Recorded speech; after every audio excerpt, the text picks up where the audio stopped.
Você já ouviu falar em neuroarquitetura ou psicologia ambiental? Eu não tinha ouvido até pouco tempo atrás.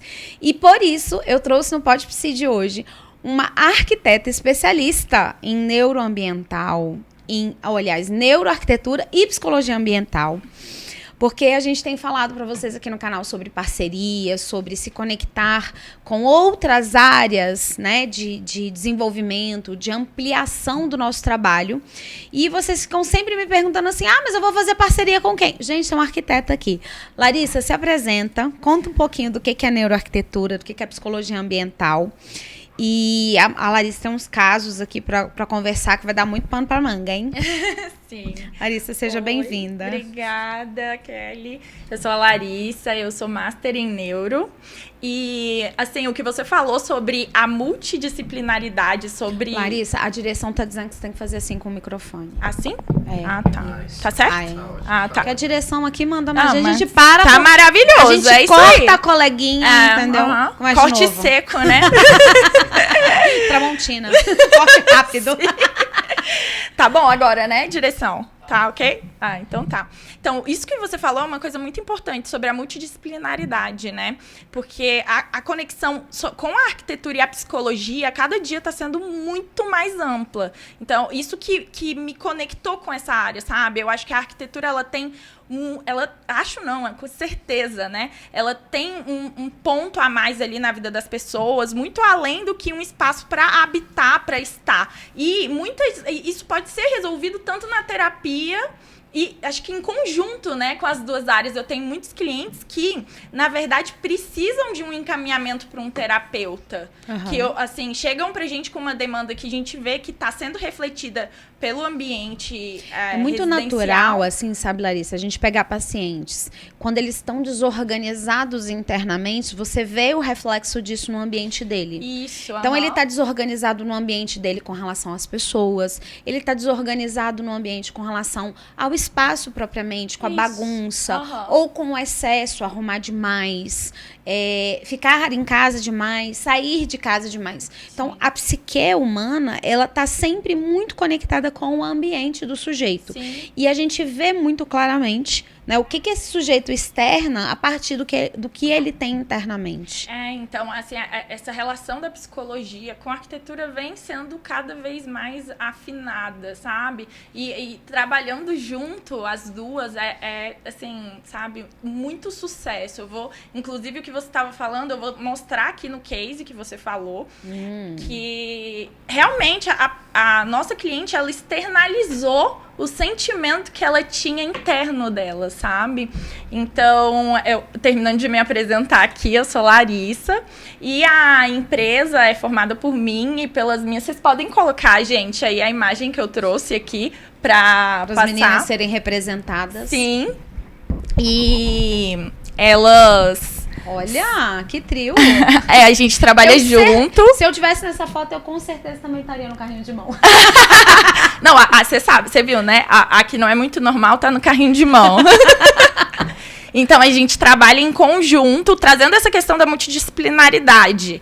Eu, Lari, sou Master em Neuro, e aí eu já trouxe a Lari também com essa questão da psicologia ambiental. E a Lívia, ela trata da parte da construção, que também gera muito estresse para o cliente, né? Tem muita gente que faz terapia, eu vejo muitos psicólogos que trabalham com a psicologia ambiental que falam sobre como essa mudança de construção gera um trauma psicológico em algumas pessoas. Então, a gente trouxe esse acompanhamento completo para reduzir nessa parte que é tão sensível, complicada. Né? Você está mudando de casa, você está mudando de vida, você está mudando de ambiente, você está mudando a estrutura. Sim, né, na qual você vive. E isso mexe muito internamente. Sim, totalmente. Então, e aí eu queria começar mostrando um vídeo que representa muito isso que a gente está falando, da relação das pessoas com o ambiente construído. E como tanto as pessoas podem modificar ele, e como o ambiente pode modificar como as pessoas reagem ao ambiente. Então, vocês podem passar aí, produção, o vídeo.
nesse vídeo, né, Kelly, a gente pode ver que, assim, eu acho ele espetacular, ele é básico, a maioria das pessoas já viu, mas ele mostra como a mudança que a gente faz externa muda como a gente se comporta. Ou a nossa mudança externa muda o ambiente. Ou a nossa mudança interna muda o ambiente externamente. E aí tem um fator nesse vídeo que é muito interessante, que é a questão do lúdico. A gente, né, vê ali uma escada uma escada rolante do lado de uma escada tradicional. E um ambiente cinza, um ambiente sem atrativos. Sim. Você cria um atrativo, você cria um lúdico, você cria um significado. Porque não é só mudar o ambiente. Você colocou um significado ali do piano, da música, de você interagir com a música. E isso faz com que todo o processo interno seja mudado, e por isso a gente não vê mais ninguém subindo na escada rolante, ou muitas poucas pessoas. Porque é esse lúdico que a gente vai na vida adulta perdendo também no dia a dia. Né? A vida adulta não é lúdica. Sim. A menos que você pare e fale, não, eu vou sair, eu vou encontrar os meus amigos. Vou atrás a criança disso, não, né? Para criança tudo é lúdico. E aí a gente vai sendo inserido, né, na vida adulta para tomar como natural esse ambiente mais hostil, mais austero, mais frio, mais cinza. Totalmente. E aí essa parte da arquitetura, que é mostrada no vídeo, vem desconstruir isso e trazer a gente para um outro olhar. Sim, então a gente pode ver, né? Muitas poucas pessoas subiam pela escada rolante, começaram a subir pela escada normal, tradicional, brincando. E, assim, isso pode mudar tanto o dia daquela pessoa que estava subindo aquela escada, às vezes estava estressada, né? Estressada, indo ou voltando do trabalho, e aí vai brincar ali na escada e vira o dia dela muda, ou chega mais tranquila em casa. E você percebe a arquitetura fazendo essa leitura de mundo e fazendo essa interação para mudar esses ambientes, ou só quando é contratada? Então, atualmente, no Brasil ainda bem pouco, né? Mas eu vejo que as pessoas estão buscando mais. Mesmo quando não se contrata alguém, trazer essa interatividade para o ambiente, sabe? Mesmo que seja em itens pequenos.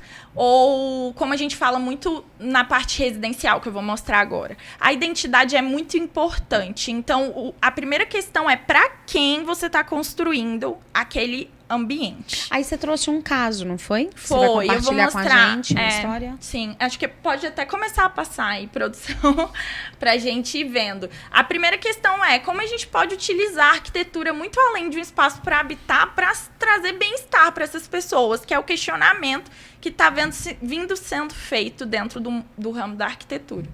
Pode passar, produção.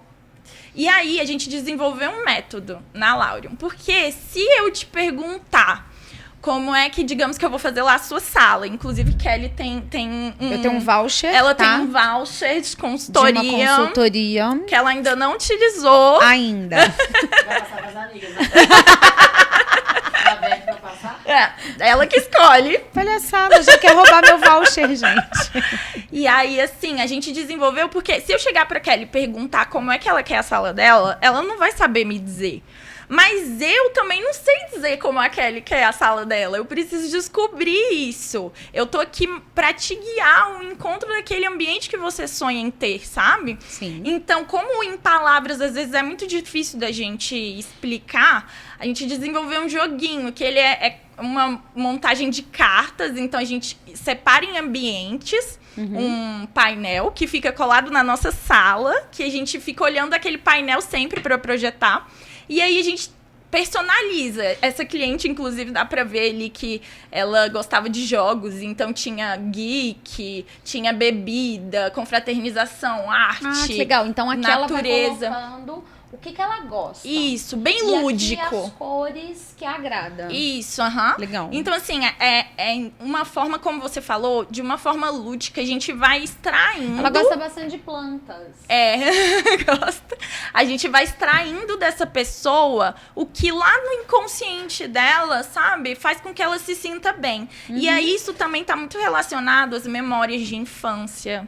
Aonde essa pessoa nasceu, como ela cresceu, como ela foi criada, o contato que ela teve, sabe, com o ambiente externo. Porque se se eu te falar assim, pra mim a natureza que eu gosto é cheia de árvores e vegetação. Agora, se você nasceu em uma área vulcânica, para você vai ser totalmente diferente o tipo de natureza. Ou em uma área polar que tenha muita neve. Para você, a sua visão do ambiente externo de natureza vai ser completamente diferente. Então, a gente tem que levar quem em consideração. Esse é o primeiro princípio.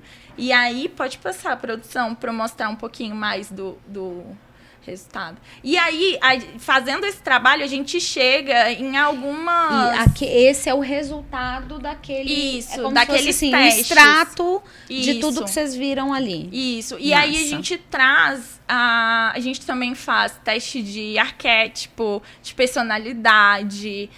de estilo, a gente faz... Porque o ser humano, ele é muito múltiplo, né, Kelly? Muito complexo. Sim. Então, assim, dentro de uma pessoa, a gente tem 1 milhão de variantes. Eu nunca vou conseguir entender, nem me entender em completude. Então, a gente tenta fazer o máximo de testes para extrair o máximo de informações. E aí, a gente chegou... Esse é o estudo de caso, assim, que eu mais sou apaixonada. Porque essa mãe, ela teve depressão pós-parto. E ela tinha um sentimento de como se ela não fosse uma boa mãe. Uma pausa. É muito comum. E as mulheres se sentem muito culpadas. Isso. Né? Porque elas acham que só aconteceu com elas. Isso. E depressão pós-parto é mais comum do que se imagina e mais comum do que se fala. E dói tanto nessa mulher, não só porque ela sofre internamente, mas quando ela se recupera, ela ainda acha que teve uma falta, uma falha com o filho. Sim. E fica procurando como ela pode... Sabe? E ela chegou pra você depois desse movimento depressão pós-parto? Foi.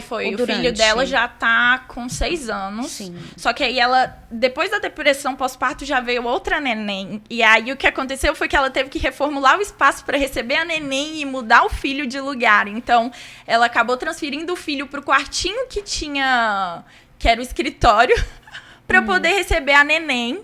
Né? Que é bebezinha. Sim. E aí, o que aconteceu foi que foi perdurando esse sentimento de que ela não tinha sido uma boa mãe, esse sentimento de culpa que você falou. O Winnicott é o cara assim que estudou a infância ali. Ele estudou com o Freud, ele é contemporâneo do Freud. E, na verdade, ele foi discípulo do Freud junto com a Anna Freud, com a Melanie Klein e o Winnicott. E a Melanie Klein e a Anna Freud, elas entraram numa disputa de ego, de território, de espaço sobre a psicologia infantil. O Winnicott viu aquilo tudo, se afastou e criou um outro olhar, uma outra visão sobre a psicologia infantil. E por que eu sempre cito ele, e, né, quando vem essas questões assim de mães, e que a gente fez essa pausa dramática aqui, para dizer que é mais comum do que se imagina, é porque o Winnicott tem um conceito que eu acho fantástico. Que ele fala da mãe suficientemente boa. E ele diz que as mães precisam falhar para que os filhos cresçam. Então, é na falha da mãe, é onde ela falhou que o filho vai desenvolver. Por exemplo, esse filho chorou de fome em algum momento da noite. Ele chorou em algum momento porque ele estava, sei lá, com cólica. E essa mãe não levantou para atender. Porque ela estava deprimida, porque ela estava dormindo, porque ela estava morta de cansada, enfim. Tem várias razões pelas quais ela não vai poder atender. Estava no banheiro, não atendeu de imediato. O que acontece com essa criança quando ela chora e a mãe não atende? Ela entende que ela precisa modular o choro. Então ela aprende, porque a única comunicação dela com o mundo é chorando. Então ela aprende a um choro mais alto.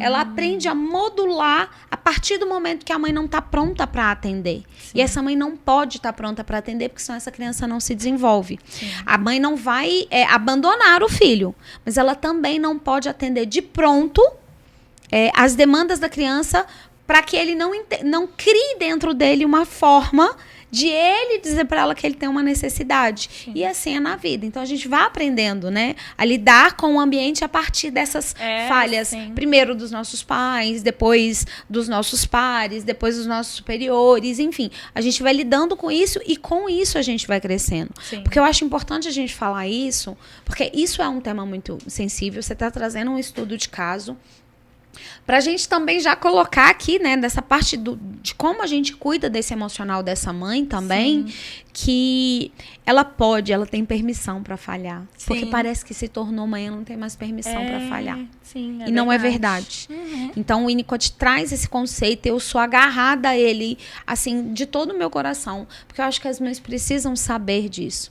Que a mãe suficientemente boa não é a mãe perfeita que vai fazer com que o filho cresça. Com certeza. Até porque a criança, ela vai aprendendo testando, né? Exatamente. As coisas. Então, eu tava assistindo uma série que mostrava que a criança, quando ela joga algo no chão, ela tá ali descobrindo a gravidade. E aí você vai lá, pega e entrega pra ela, aí ela joga no chão de novo, é porque ela relaciona com a sua atitude de pegar, de falar com ela, de jogar o brinquedo. Então, é uma forma também de interação e de interação crescimento. E de crescimento, sim. Então, assim, e tudo acontece por um porquê, né? E essa mãe te procurou consciente dessa demanda, de que ela tinha essa sensação de falha? Não. Ou ela só queria arrumar o quartinho do filho? Não, na verdade, a gente tem perguntas muito íntimas, né?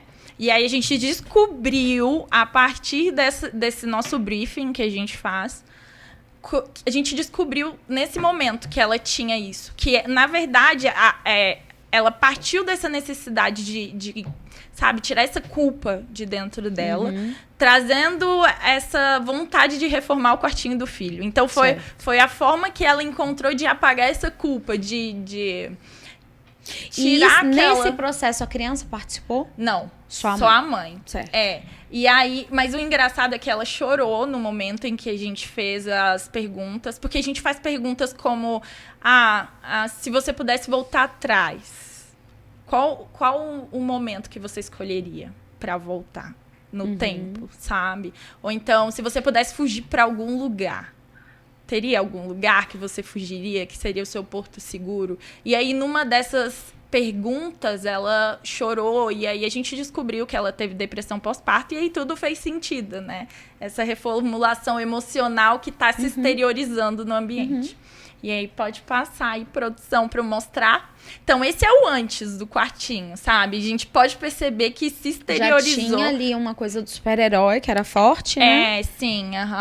Tem as características da criança, tem quadrinhos, mas você sente que tá assim, meio tá jogado, não tá aquele cuidado, né? Então, assim, exteriorizou mesmo, igual você falou, esse sentimento dela de culpa, de deixar a criança nesse quartinho, como se assim, poxa, eu já tive depressão pós-parto, e aí eu vou deixar ele nesse quartinho, é como se ela estivesse dando continuidade àquele sentimento que ela teve antigamente. Legal. E aí, a gente faz um drama pra próxima foto, pro depois, como é que é? Vamos fazer.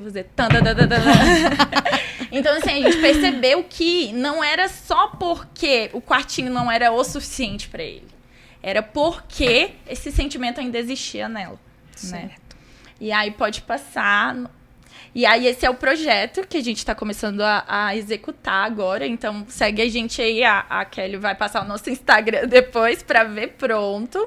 E aí a gente reformulou um quartinho que tinha lá o cantinho do estudo, que aparece lá na entrevista. Sim, né? Isso, E é muito legal. Super-heróis, mas já numa versão mais conectada com a criança. Sim, e é muito legal. Quem ficou responsável por esse projeto foi a Lari, a outra Lari, que é a Lari Alves. E ela desenvolveu, ela é mais especializada nessa área de desenvolvimento infantil. Então, ela desenvolver um quarto que faça com que a criança tenha essa independência, sabe? Certo. Dentro do guarda-roupa dele, inclusive, a parte das roupas de pendurar ficaram para baixo, para que ele possa sozinho pegar ali a roupa dele, se vestir. Os sapatos também ficaram na altura dos olhos, as gavetas. Eu não ia gostar disso não, porque eu adoro escolher a roupa dos meninos. Mas aí você vai lá, ajuda a escolher. A mãe aqui não ia gostar não, falando, não, deixa que eu escolho. Eu tenho certeza que no dia que você estivesse louca lá, saindo, e falasse, menino, pega lá sua blusa, você ia gostar. Faz sentido. Faz sentido. Então, aí a mesinha, tem alguns frisos nessa mesinha, então isso mostra que ela é regulável. Então, ele vai crescendo, você vai mudando a altura dela, encaixando o tampo. E, assim, como você falou, é importantíssimo isso para a criança. Faz com que ela desenvolva a relação com o ambiente construído, que é o que vai fazer com que ela aprenda as coisas, como lidar com a roupinha dela, como lidar com a mesinha dela, que ela pode organizar, os livrinhos que ela pode guardar, o armário que ela pode pegar. E então o ambiente, principalmente para a criança, está muito relacionado com o crescimento e desenvolvimento dela. E além disso, esse trouxe um fato emocional desse nascimento, né, que envolve toda a relação familiar. Esse é o quarto do menino. Isso. Só o do menino. Só do menino. Que, né, foi feito depois. Isso. E aí tem aspectos interessantes que a gente traz bastante para o projeto, que é relacionado ao neuro, sabe? Sim. Então, a utilização da cor verde, da cor azul, que remetem à natureza, que trazem a questão da biofilia, que é um tema que a gente aborda lá no nosso Instagram, mas senão a gente ia ficar falando aqui 2 horas. Mas é a necessidade das pessoas de se conectarem à natureza, né? Que isso traz muito bem-estar. E a gente vê cada dia mais as pessoas querendo trazer a natureza para dentro dos espaços. Pode passar para outra produção. E aí eu trouxe aqui pra gente ver os 2 lados. Então, a caminha a gente usou um material com palhinha pra trazer esse aspecto natural também. E é bem versátil esse quarto, porque essa cama a gente vai mandar fabricar. Mas ele cresceu, não quer mais a cama encostada na parede, vira uma cama de solteiro, assim. Ou pode colocar uma de casal. Então, a ideia é de que o quarto sirva para o crescimento da criança também. Atenda, né, as necessidades de acordo com o desenvolvimento, né? Para que ele se desenvolva. E aí pode passar a produção, que eu vou mostrar a sala, que a gente fez também. A sala é o espaço que essa família mais fica junto. Final de semana, foi uma das perguntas que a gente fez para eles. Final de semana juntos, eles estão na sala, assistindo TV, brincando, fazendo bagunça, comendo. E eles tinham uma necessidade muito grande de receber os amigos e poder, que é uma coisa extremamente importante. Antigamente, todo mundo se reunia na cozinha, né? A cozinha, ela coração tem... da casa. E ela tem esse aspecto emocional de doar. Afetividade, né? De cuidado. Isso, de cuidado. De você se doar, fazendo a comida pra alguém, você tá se doando pra aquela pessoa emocionalmente. E aí eles tinham muito essa necessidade de poder sentar todos à mesa, principalmente quando traz amigos, familiares. E a mesa deles tinham 2 mesas na sala e elas eram fragmentadas. Uma ficava em um espaço e outra em outro. Mas eles tinham essa necessidade de comunhão. Então, a gente fez... Pode passar a produção. Então, a gente fez todo aquele briefing. Esse daqui é o antes, né, da sala. Tinham espaços vazios que não eram utilizados. E aí, essa família, eles têm esse probleminha de bagunça. Principalmente com criança, né? Vai juntando as cadeirinhas ali do lado. Probleminha de bagunça ou uma casa viva que tem gente que transita, que habita, que usa? Sim, só que o que acontece é que as pessoas não não levam em questão é que quanto mais que começa a irritar elas, quanto mais espaço você tem para apoiar as coisas, mais coisa você vai apoiar. Entendeu? Então, assim... 1, 2, 3, 4. E mais espaço vazio. E mais no chão. Então, assim, isso é extremamente psicológico. Você pode ter o que for e tentar manter organizado da forma que for. Mas você nunca vai conseguir manter organizado. Por quê?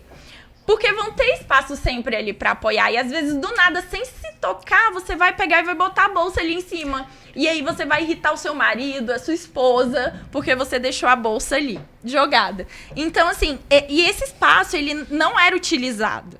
Então, assim, não tinha vida, sabe? Entendi. Ele só tava ali... Só tava ali a cadeirinha de amamentação, porque ainda não tinha doado.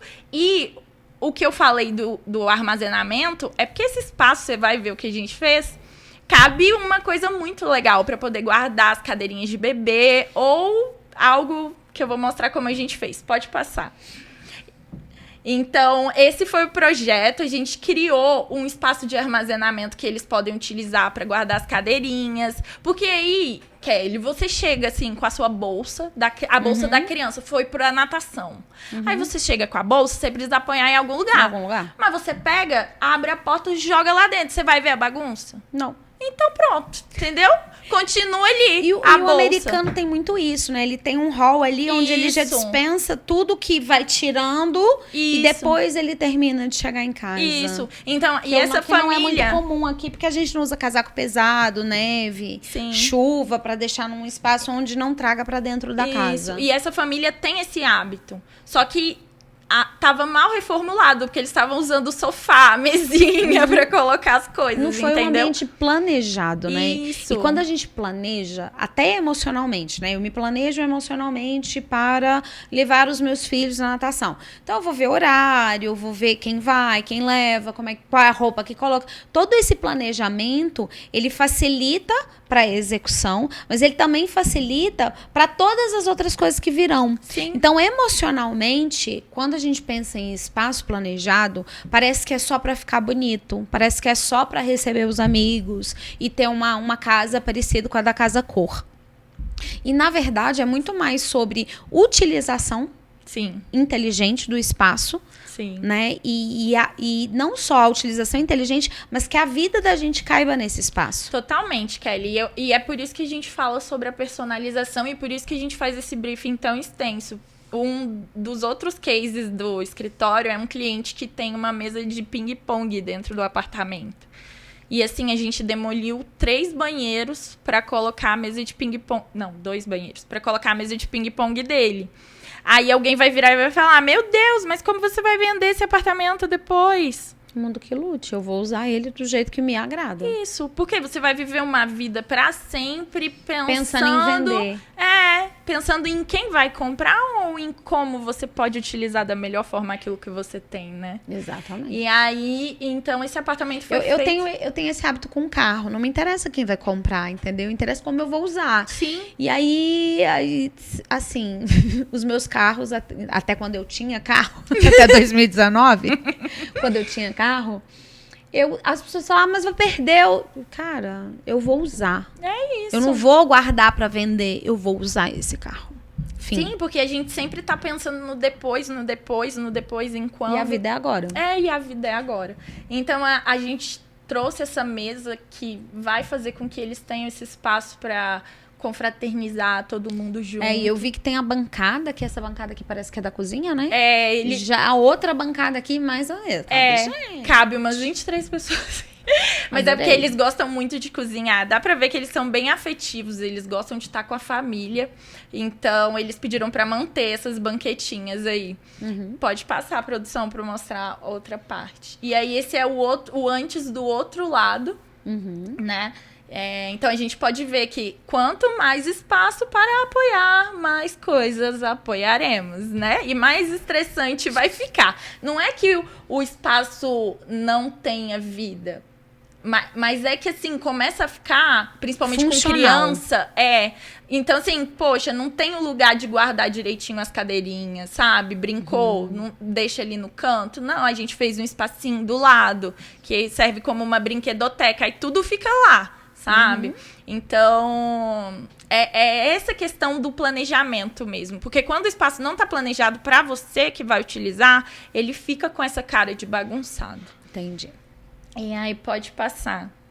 E aí a gente trouxe um pouco a sala mais para frente para construir o quartinho do filho, que tá atrás dessa parede da TV. A gente roubou um pedaço da sala, porque ele ficava lá no escritório. Entendi. Então, aí o escritório deixou de ser um escritório e passou a ser um quarto de verdade. Não, o escritório continuou. Agora virou um quarto antes. Mas agora vai ser um escritório de novo. E ele vai para um quarto que vai ser realmente um quarto. Esse apartamento, ele é muito grande.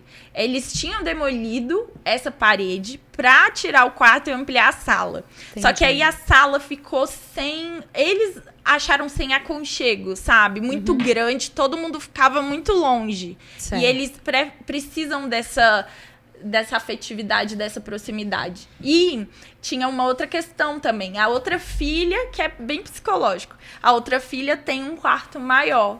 E esse filho não teria, porque o escritório é menor do que o outro quarto. Então, foram questões que a gente foi discutindo com eles, e aí a preferência foi de trazer esse quarto para esse lado e diminuir um pouco a sala. Particularmente, eu achei que ficou muito mais confortável, porque todo mundo fica perto. Imagina, ali onde tem as banquetinhas, tem uma área de churrasqueira. Aí eles podem estar todo mundo junto, fazendo um churrasco, tomando uma cerveja, um vinho, e as crianças brincando ali na sala, na brinquedoteca, assistindo TV, e tá todo mundo ali junto, sabe? Não precisa se deslocar metros para poder funcionar. Sim, aham.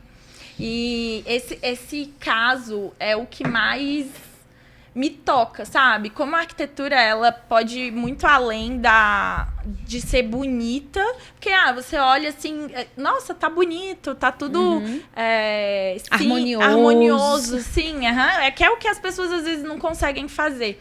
Mas em trazer essa modificação, essa mudança de sentimento das pessoas através do ambiente construído, sabe? Eu tenho certeza que ela vai se sentir mais completa. E como é que é para a arquiteta? A arquiteta sair desse lugar de só projetar, de só colocar um móvel, de só colocar uma cor, de só pensar na estrutura e passar a pensar no ser. É desafiador. Olhar esse ser de verdade.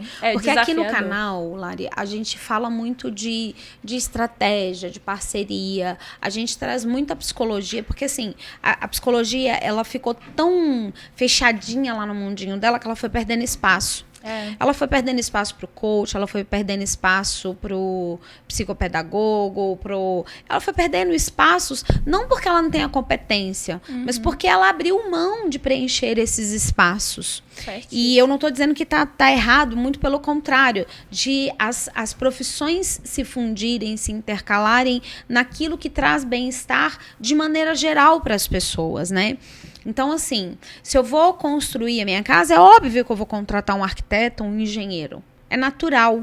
Mas que esse arquiteto e esse engenheiro tenha condições de olhar para o ser.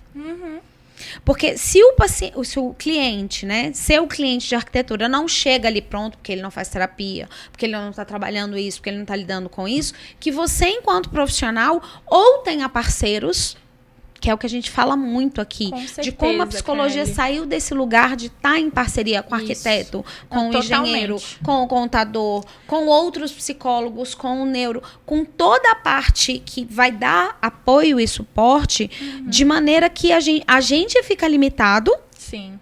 E, no final das contas, não dá a vocês a capacidade de entregar mais para o cliente. E é isso que a gente precisa, inclusive. A nossa meta é ter um parceiro, porque a gente recebe muitas pessoas assim, e elas não ficam com a gente. Por quê? Porque é muito profundo o nosso trabalho. A gente mexe em coisas que, às vezes, a pessoa não está disposta a mexer. Então, às vezes, a pessoa precisa passar por esse autoconhecimento para depois voltar pra gente, sabe? E essa não é a minha especialidade. Então, a gente precisa de um psicólogo que fale com aquela pessoa, que faça ela ter coragem de enfrentar, às vezes, aquela dor. A gente teve uma cliente que não ficou com a gente um tempo desses. Perdeu um filho e acho que tinha perdido o marido também. Mas dava pra ver nítido, assim, que a pessoa não... Sofrimento. Né? Totalmente. A casa da pessoa refletia esse sentimento. E quando a gente se mostrou, porque a gente se mostra bem assim, sabe? Bem, vou entrar na sua vida. Vou entrar mesmo. E aí a gente vê... Na verdade, você não entra na vida, você entra na intimidade, Na intimidade, né? totalmente. Porque quando você não convida qualquer pessoa pra ir na tua casa. Não convida. E aí, assim, a gente vê que quando a pessoa não tá disposta, ela se retrai. Então, aí a gente precisa de um trabalho de um parceiro que faça esse atendimento anterior para levar essa pessoa a ter contato com esse sentimento, para depois a gente poder trabalhar nessa parte de modificação, né? Que às vezes a pessoa não está disposta ainda. E como você falou, o ambiente traz isso, né? Essa mudança do ambiente traz essa mudança interna, e a mudança interna traz essa mudança do ambiente. Então, a gente realmente precisa de parceiros, e é importante você falar isso, porque eu acho que os psicólogos, eles não se deram conta, do quão amplo. Sim. A gente sabe que a gente tem muito campo de trabalho, mas às vezes a gente não... Eu falo isso, assim, a gente, me incluo, porque a gente não tem noção da dimensão, da potencialidade que é o nosso trabalho. Sim. E principalmente de sair dessa redoma, desse lugar de conforto que é o consultório, que é a clínica, que é o hospital, que é a escola, que são os ambientes que nós estamos acostumados, e ir de verdade para a vida das pessoas, né? Como é que a psicologia e a arquitetura podem trabalhar juntas? Sim. Como é que a psicologia e a engenharia podem trabalhar juntas? Como é que a psicologia e o urbanismo podem trabalhar juntos? Que foi o vídeo que a gente viu primeiro lá da escada. Como é que a gente pode, por exemplo, dentro de uma organização, né, uma empresa, tem um espaço físico ali. Como é que o psicólogo e o arquiteto podem trabalhar juntos para a construção desse ambiente de trabalho, por exemplo? Sim, até porque principalmente quando a gente fala do ramo corporativo para projetos, né, a gente está envolvendo uma gama de pessoas totalmente diferentes. E a gente precisa trazer a universalidade e a individualidade juntos. Então, assim, como entender cada ser que ali habita, que trabalha, e como entender como eles em grupos se desenvolvem. Isso é um trabalho mais do que isso, também ser proposital, ser intencional, porque eu gosto muito dessa coisa da intencionalidade. Você ser intencional. O que eu, enquanto empresa, quero que esse ambiente produza? Sim. Então, eu posso criar este ambiente para que ele produza criatividade. Sim. Eu posso criar esse ambiente para que ele produza mais assertividade. Eu posso criar ambientes dentro do espaço de trabalho para que eu seja assertiva, porque eu sou a dona da empresa, eu sei onde eu quero chegar, eu sei as minhas metas. Não dá para eu delegar para os meus funcionários serem criativos. Eu só vou contratar gente criativa, mas eu tenho um ambiente que propicia a criatividade? Sim. Eu tenho um ambiente que propicie a relação entre eles? Sim. Porque, por exemplo, a grandíssima maioria das empresas que você vai não tem uma área de convivência dos próprios funcionários. Ou as pessoas trabalham em cabines, né? Isso. Tipo, aí eles não chegam pode pra olhar gente e falam assim, mas os meus colaboradores não interagem. Aí você vai ver o ambiente não é propício. Sim, mas é bem isso. Só que quando a gente fala disso, é isso que eu tô falando. A universalidade são essas questões de como o ser humano se comporta ao amarelo e ao vermelho. Digamos assim, vai gerar criatividade e tudo mais. Só que a gente tem que entender a individualidade da pessoa também, que trabalha ali naquele lugar. Porque assim você pode levar mais produtividade, sabe? Acolhimento, conforto. Então, muito além da universalização dos métodos que a gente utiliza para deixar o ambiente mais propício para aquele trabalho, como a Google está utilizando, a Apple utiliza para vendas e para produtividade de funcionários, é importante também entender a individualidade daquele ser que está ali. Então, é um trabalho que eu fico imaginando um projeto que eu faria para uma empresa, e aí eu tenho um psicólogo, olha que legal, um psicólogo parceiro que vai me trazer um estudo do comportamento, de como as pessoas se comportam juntas em grupo, naquele espaço já que está ali construído. E como estudos que dizem, Larissa, que as pessoas se comportam no ambiente corporativo como se tivessem 14 anos de idade, ou seja, adolescentes, tá? Sim. Não, eu já te adianto essa informação. Não, mas eu digo assim, pegar um estudo de caso mesmo. Vou fazer um projeto para uma empresa. Aí vem um psicólogo parceiro, tô dando uma ideia de trabalho, sabe? Aí, antes de fazer o projeto, a gente vai até essa empresa, faz um estudo de como os funcionários que já estão lá se comportam nessa empresa, no espaço que eles têm, pra gente ver o que chama de cultura organizacional. E aí a gente pega e faz um estudo de cada pessoa, para entender também quais são as individualidades. Ok, mas aí essas pessoas, elas provavelmente não vão ficar nessas empresas para sempre. Elas vão mudar. E aí? Mas eu vou contratar de acordo com o perfil?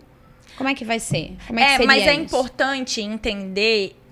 Uma das coisas que a gente trabalha em empresa, principalmente na parte corporativa, quais são as determinantes daquela pessoa? Porque, assim, nenhuma empresa quer ficar trocando de funcionário o tempo inteiro, né? Como é que você vai manter aquela pessoa ali?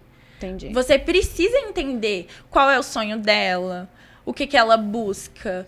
Mas aí a gente faz um trabalho, é sempre assim, entendendo que, por exemplo, se você tem uma empresa, que essas pessoas vão trabalhar para sempre para você no mesmo posto, no mesmo lugar, do mesmo jeito, você é meio que faraó, você tem um bocado de escravo. Aham. Agora, se você é rei, né? Porque existem dois tipos de liderança, o faraó e o rei. O faraó, ele tem um bocado de escravo, que trabalha para ele, só ele cresce, só ele vive bem. Os reis, ele faz com que tudo em volta dele cresça. Então, o ideal é que esse funcionário, ele passe a ser um sócio, um colaborador, que ele crie a própria empresa, que ele vai viver os sonhos dele. Porque naquele momento ele está contribuindo para que aquela empresa produza. Mas a intenção não pode ser que esse funcionário seja dele. Com certeza, mas para você saber que funcionário que vai chegar, você não precisa saber quem é? Isso, mas aí eu penso assim, ao invés de eu pensar no indivíduo que vem, eu penso, eu vou criar um ambiente para que este ambiente seja, para qualquer pessoa que venha a estar ali, desafiador, estimulante. Então, eu penso no ambiente para que o ambiente acolha e desenvolva. Sim. Por exemplo, eu crio lá uma sala de jogos. Então, eu desenvolvo a liderança, a parceria, eu desenvolvo a competitividade entre eles com o ambiente e não o contrário. Eu não trago a individualidade da pessoa para a empresa, mas eu crio na empresa uma cultura, que aí é o que a gente chama de cultura organizacional, uma cultura com o próprio espaço. Sim. Para que qualquer indivíduo que venha, porque eu quero que venha vários indivíduos e que eles cresçam, que daqui a pouco ele não esteja mais naquele departamento, que vá para outro, que a minha empresa seja capaz de potencializar os sonhos deles. Eu sei, eu entendo o que você fala, isso é o que a gente faz na neuroarquitetura corporativa. É básico, sabe? O que eu digo é que, além dessas estratégias universais, a gente tem... não tô afirmando que aquelas pessoas vão ficar lá, naquele lugar, para sempre, o tempo inteiro, mas enquanto elas estiverem, eu tenho diferenças dentre essas pessoas. Como eu posso tirar de cada pessoa o melhor, sabe? A partir do ambiente. Porque você pode ter certeza que o ambiente não me impacta da forma que ele te impacta. Sim. Tá? Eu tô, assim, especulando aqui uma coisa. Imagina que eu tenho muitos clientes que gostam muito de luz azul. A gente trabalha com neuroiluminação. Que como que a iluminação impacta isso, aquele sim, ser. Que aí a gente fala sobre ciclo circadiano e tudo mais. E aí, eu tenho uma pessoa que trabalha muito melhor quando está exposta à luz azul. E eu tenho uma pessoa, isso por memória, tá? Porque eu tenho clientes médicos que, por trabalharem o dia inteiro em contato com a luz azul, eles acham que a luz azul é melhor. Então, afetivamente, aquele negócio estimula alguma coisa no cérebro da pessoa que faz com que ela se sinta bem. Entendi. E aí eu vou ter outra pessoa que vai se sentir estressada. Entendi. Entendeu? Que ela não vai gostar. E aí você vai usar o mesmo método para todas? Como é que eu penso, por exemplo? Eu tenho uma empresa. Eu sei que isso é um fator que estimula ou desestimula ou estressa. Um fator estressante é um fator estimulador. Ok. Eu vou colocar as três. Aquele negócio do interruptorzinho. Mas é isso que eu tô falando. Eu tô trazendo assim, uma questão que o ambiente, ele precisa estar preparado para os dois tipos de pessoas. Para todas as pessoas, sim. E aí a arquitetura, a conversa com o dono, a conversa até com os próprios parceiros, ou até com o cliente, como que o cliente percebe essa empresa, para que o ambiente esteja propício a atender, partindo, né, do corporativo para o individual, mas que o corporativo tenha essa capacidade, assim como o planeta Terra tem. O planeta Terra tem capacidade de atender quem tem mais habilidade com frio, quem tem mais habilidade com calor, com a neve, com o seco, então, com isso o é uma úmido, coisa importantíssima. que o planeta Terra tem já essa capacidade de atender as nossas necessidades. Então, aí é isso que eu tô falando. É algo que não seja só uma universalização, mas algo que seja... como é que eu posso dizer? Modificável. Isso. Que a gente Gosto possa, dessa palavra. Que a gente possa mudar. Adaptável. A partir da minha perspectiva. Porque a minha perspectiva de produtividade é diferente da sua. Então, você pode pegar um indivíduo, que é uma coisa que acontece muito na sociedade, usar ele como base, mas ele não vai ser a base para todas as pessoas que estão ali naquela empresa, entendeu? Isso. Então, a gente precisa de aspectos que deem essa adaptabilidade, como a iluminação, como a ventilação. Quantas empresas que não tem problema por causa de ar-condicionado? Porque um acha frio, outro acha calor. E a temperatura, ela modifica a produtividade altamente. O meu modifica até o humor. Relativamente proporcional. Então, só que aí a gente tá falando do indivíduo. A gente tá falando da pessoa. Isso é uma individualidade minha. Sabe? Então, e é interessante essa nossa discussão, porque ela mostra o quanto, né, a gente ainda tem para discutir. Sim. Tem para crescer como empresa, como indivíduo, como parceiros, como negócios, o quanto a gente ainda tem para evoluir. Com certeza. Porém, contudo, todavia, você vai ter que voltar aqui, velho. Pois não vai dar para esgotar cara. esse assunto hoje. Eu sei mais sobre. Eu falo, Kelly, eu falo demais, tá? Não vai dar pra gente esgotar tudo hoje, gente. Não vai estar dando. Lari, vamos falar sobre corporativo no próximo. Vou trazer uns cases da Google, da Apple, vários. Vai ser muito divertido. Você vê que a própria agência aqui, né, o lugar onde a gente está gravando, foi já pensado em atender várias Eu já cheguei demandas, aqui falando, né? Eu já cheguei, gente, quem foi que projetou aqui? Gostei dessa vez. Maravilhosa. Uns créditos aí pra Pam. Crédito é Arrasou, seu. Pam. Você é sempre elogiada nesse lugar. Lari, como é que as pessoas podem te achar, te encontrar a sua empresa? Ai, gente, vocês podem entrar no nosso Instagram, @Laurium Arquitetura. A Kelly vai colocar aqui, porque é um pouco difícil de escrever. A Leire, minha filha, não tenho competência. Já bota Leire, ali, ó. Já lá. põe aqui embaixo. E aí, lá a gente tem o nosso site com os projetinhos. Tem o nosso Linktree lá na nossa descrição do Instagram. Já como que entra em contato com vocês, Sim, né? pode mandar uma mensagem pra gente, que a gente vai As acolher. meninas são super acessíveis, super fofas. A gente vai... Um diferencial da nossa empresa é o acolhimento, sabe, Kelly? Porque é bem isso. Às vezes, o medo de tipo, ter contato com uma pessoa muito... faz com que a pessoa não diga o que ela quer, né? De você ficar, será que o arquiteto vai achar bonito? Se eu falar que eu quero vermelho? Então, assim... É meu projeto, eu que lute. Não, mas tem muito disso, a gente sabe. Mas você sabe que é uma coisa que eu sempre falo, assim, pros profissionais? Eu falo, cara, isso aqui é o que eu quero. Mas me dá a sua visão profissional. Porque você... Mas tem gente, né, que tem medo de falar, Kelly. Eu tenho muitos... Aí a pessoa fica... Então, eu posso dizer que só uma coisa? Aí eu fico... Cara, é a sua casa, não sou eu que vou morar lá. Fica Seja bem-vinda, a casa é sua. Fica à vontade. Gente, esse foi o Pod Psi de hoje. Se deixar, a gente vai ficar aqui 3 dias. Vocês não vão aguentar. Porque assim, vai virar uma masterclass esse negócio. Eu queria super agradecer, Lari, a participação de você, do escritório, das meninas que não vieram, mas que estão aqui super bem representadas por você. Maravilhosa. Bom, e eu tenho certeza que a gente está sempre aqui entregando conteúdo para que você saia da casinha.